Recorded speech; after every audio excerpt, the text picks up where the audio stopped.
কখন যে কি বলবে কোনো ঠিক নেই। তার আচরণ তোমরা বুঝতে পারবে না, দোষ ধরবে, অপরাধ হবে, কাজে তার কাছে যেও না। তিনি এখানে ভজন করতেন এবং কি করতেন, তার সাথে গৌর নিতাই রাখতেন। গৌর তিনি যখন গঙ্গায় স্নান করতে যেতেন, ওই গৌর নিতাইকে সঙ্গে নিয়ে যেতেন, নিজে গঙ্গায় ডুব দিতেন, গৌর নিতাই ডুব দিয়ে স্নান করাতেন। বুঝে গেল? তো তিনি যে মাদুগুড়ি করতেন, চাল, বেগুন, পটল পিতেন, তা রান্নাও করতেন না কোনো, গঙ্গার জলে ভিজিয়ে রাখতেন। তাতেই তিনি কি করতেন, তুলসী পত্র দিয়ে গরু নিতাইকে ভোগ দিতেন, নিজে খাইতেন। একবার একটা লোক বলছে, একবার উনি হাতের নখে চিরে বেগুন অমান্য করেছে, চালের উপরে বেগুন দিয়ে তুলসী পত্র দিয়ে ভোগ দিয়েছেন। তারপরে কিছুটা খাওয়ার পরে উনি যখন চলে গেছে, আমি তার থেকে তুলে সেই চাল আর বেগুন খেয়েছি। সেই দিচ্ছে অপূর্ব স্বাদ, একবারে রান্না করা বেগুনের মতো নরম, চাল নরম।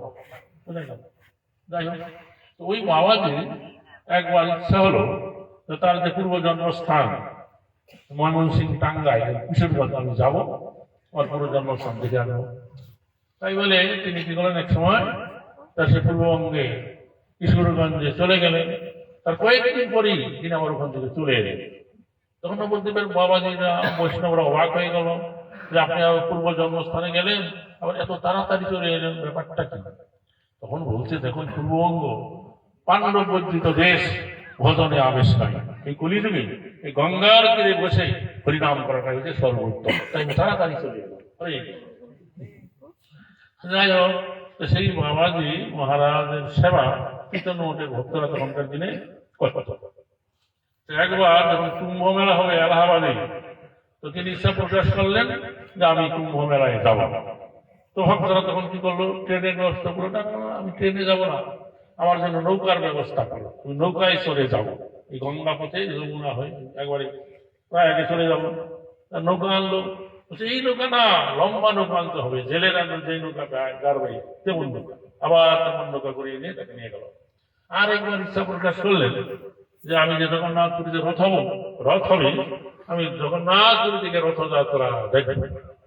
তখন ভক্তরা কি করলেন, ট্রেনের কামরা রিজার্ভ করলেন এবং ভক্তরা সেখানে বসেন বাবাজি মহারাজকে নিয়ে।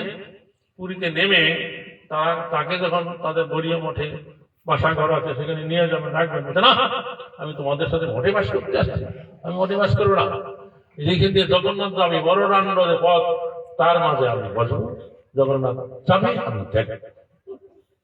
তখন ওনারা একটা জায়গা পছন্দ করে সেখানে সামিয়ানা নাই দিলেন, বলছে না না, ইহানে নয়, ওইখানে চলো, মনমোহন সিংহের ভাষা। তখন একটা উড়িয়া লোকের বাড়ির সামনে সামিয়ানা নাই দিল, নিচে সত্যরঞ্জিত পেতে বসে দিল। বাবাজি মহারাজ যখন বসে গেলেন, তখন সেই যে উড়িয়া লোক চিৎকার চেঁচামেচি শুরু করলো, হ্যাঁ এখানে আমি দোকান দেবো, ব্যবসা করবো, তোমরাই বাবাজি এখানে নিয়ে আসছো। তখন বলছে, দেখো আমাদের মঠের জায়গা আছে, তিনি থাকবেন না। তখন তারা কি করলেন, এসপির কাছে জানালেন আমাদের মঠে যথেষ্ট জায়গা আছে, সেখানে তিনি ইচ্ছা করছেন এখানে থাকবেন, তার কখন যে কি তারা আমরা বুঝতে পারি না। তখন এসপি এসে বলেন, না, এই বাবা যেখানে বসেছে এখানে থাকবে, কেউ তাকে কোনো ডিস্টার্ব করবে না, আমি 2 জন পুলিশ সর্বক্ষণের জন্য এখানে পাহারাই দিচ্ছি।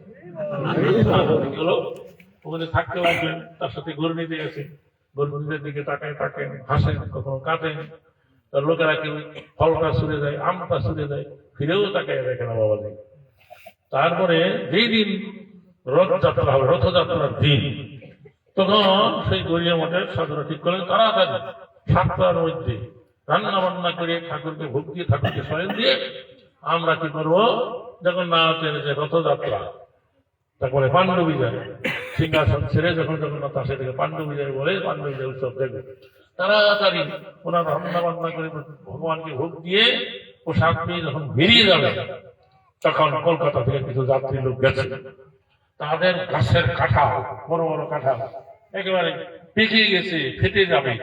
তখন তারা বলেন, এই কাঁঠাল আপনারা যখন সন্ধ্যাবেলা ফিরে আসবেন রথ থেকে, তখন পচে যাবে, এক্ষুনি এই কাঁঠাল ভোগ দিয়ে আপনারা ভোজন করবেন। তখন কি করা যায়, তাদের দেরি সহ্য হয়ে যায় না। তখন মঠের যিনি ইনচার্জ ছিলেন, মঠাধ্যক্ষ, তিনি তখন নির্দেশ দিন, একটা কাজ করা যাক, তোমরা এখন এই কাঁঠাল ভেঙে পাকা রসালো কাঁঠালটা খেয়ে নাও, আর বিচিটা রেখে দাও, ওই বিচিটা দিয়ে সবজি করে ভগবানকে ভোগ দেওয়া হবে। এইভাবে ভেঙে ওই কাঁঠালের বিচি আলাদা করে রেখে দিলেন, জলে ধুয়ে শুকিয়ে দিলেন, আর ওই কাঁঠাল সবাই বন্টন করে খেয়ে নিল। তারপর তারা হরিনাম কীর্তন করতে করতে জগন্নাথের সিংহদ্বারে গেছে, এখানে এখন এই পাণ্ডু বিজয়টা একটু দেরি আছে। তখন তারা বললেন ঠিক আছে, আমরা কীর্তন করতে করতে বাবাজি মহারাজ এখানে আছে, ওখানে যাই, ওখান থেকে কীর্তন করতে করতে আবার এখানে ফিরে আসবো। এইভাবে হরিনাম কীর্তন করতে করতে বাবাজি মহারাজ যেখানে বসে আছেন সেখানে গেছেন। আর তখন বাবাজি মহারাজ দেখি এমন খিলখিল করে হাসছে, ঘরে হাসি করে যায়। আর গর্মিতারিকের দিকে তাকায় বলছে, দেখো গর্মিতারি নিজেরা রসালো ফলটা খেয়ে আসছে, আর তোমাদের জন্য শক্ত বিচিটা রেখে দিয়েছে। আর ওরা তো দেখে অবাক হয়ে গেলে বাবাজি মহারাজ কি করে জানলো। এইরকম সিদ্ধ মহাত্মা উনি ছিলেন। তাই করবে মানুষ।